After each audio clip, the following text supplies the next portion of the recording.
We'll move on though, corporate conversation, and we have with us Gaurav Pandey, Managing Director and CEO at Godrej Properties, joining us this morning.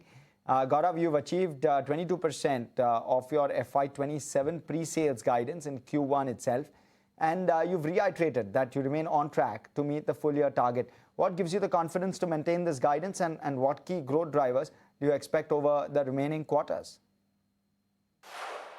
We had a very strong Q1 performance on most operating metrics, and in the sales, we delivered close to about 8,651 crores, 22% sort of a growth, and largely emanating from a mix of projects, but also great sustenance sales. 41% of a Q1 emanated from sustenance sales, which is sales from old projects that were already launched.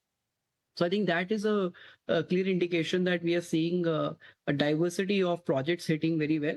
And if we ensure that the launch calendar that we've envisaged for ourselves for the year, those launches happen on time, we have very high probability to actually even beat the guidance. We are sticking to our guidance, but there's a good chance we can even beat the guidance because of the good head start we have in Q1.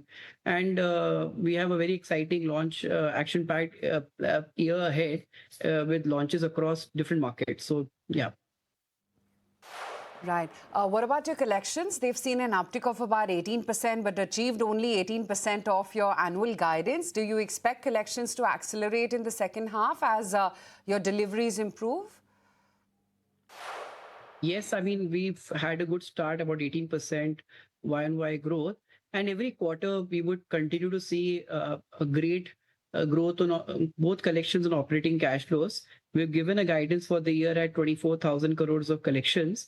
And usually, there is a bit of a lag effect. Our H2 tends to be much more stronger on collection, purely because the deliveries tend to get more skewed there.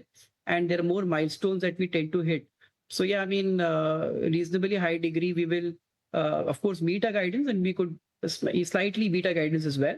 And if just so that we have to be focused mostly on ensuring that a construction spend focus is as high as it was in Q1, because with great construction speeds, you are able to get collectible milestones, which is critical to generate collections. So Q1 has started at a very strong note, even on the COC outflows. We've seen close to 54% growth on construction related outflows. So this kind of strong lead indicator can give you a sense of prediction that the future collectible milestones and collections, therefore, are fairly highly probable. And Bengaluru, that's contributed nearly 44% of bookings in Q1. How do you see the geographic mix evolving over the rest of FY27? I think we got a great launch in Bangalore and gave us a great head start. Currently, if you ask me, Bangalore and Noida and parts of Mumbai are the highest performing markets of India. And this was a project which had a lot of good quality inventory, and we've not been in Banaghatta market for the longest time. So I think we got the launch approvals on time. We could hit the ground well. But yeah, I mean, there are launches both in Bangalore and Hyderabad, which will continue to come up in every quarter, including this quarter. But there is equally good opportunities that we are looking forward across markets. To give an example, in North, we'll have new launch coming in Golf Course Extension Road. We'll have something coming in Noida during the later part of the year. Then we have quite a few launches planned up in Mumbai, from Panvel to more towers of Worli to Bandra.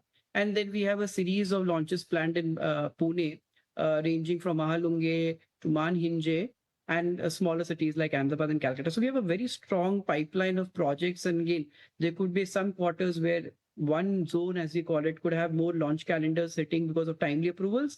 So that could slightly skew. But yeah, I mean, at the moment, you can say that Bangalore is one of our strongest markets where our teams are doing exceedingly well. What about the business development? That remains strong in the Q1 with 3 new projects getting added, and you've already achieved 48% of the guided for FY27. Do you want to revise this target then?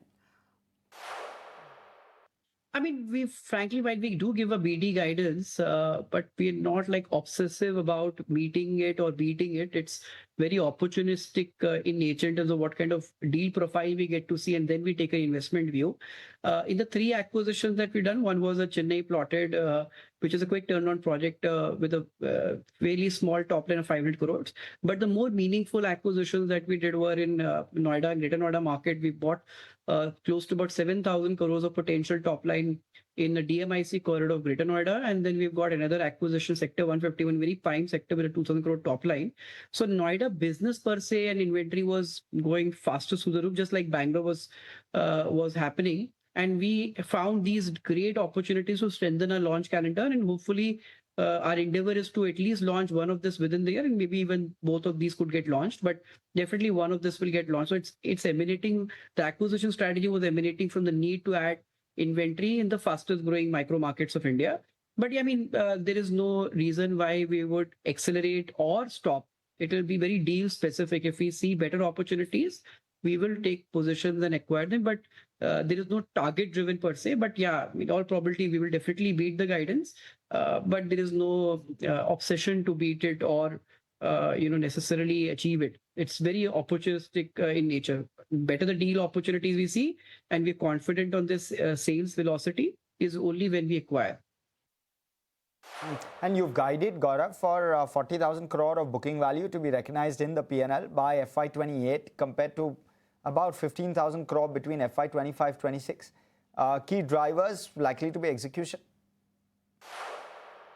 I think, very good question. Actually, one of the reasons why we are very excited on the future potential about what we are setting up for is a 20% return on equity target for next financial year. And, a lot of projects got launched in the last 3 odd years, which if I were to say 40,000 crores specifically booking value, which will get recognized in P&L between now and next financial year, I would say there are about 16 such projects which have done exceedingly well in sales.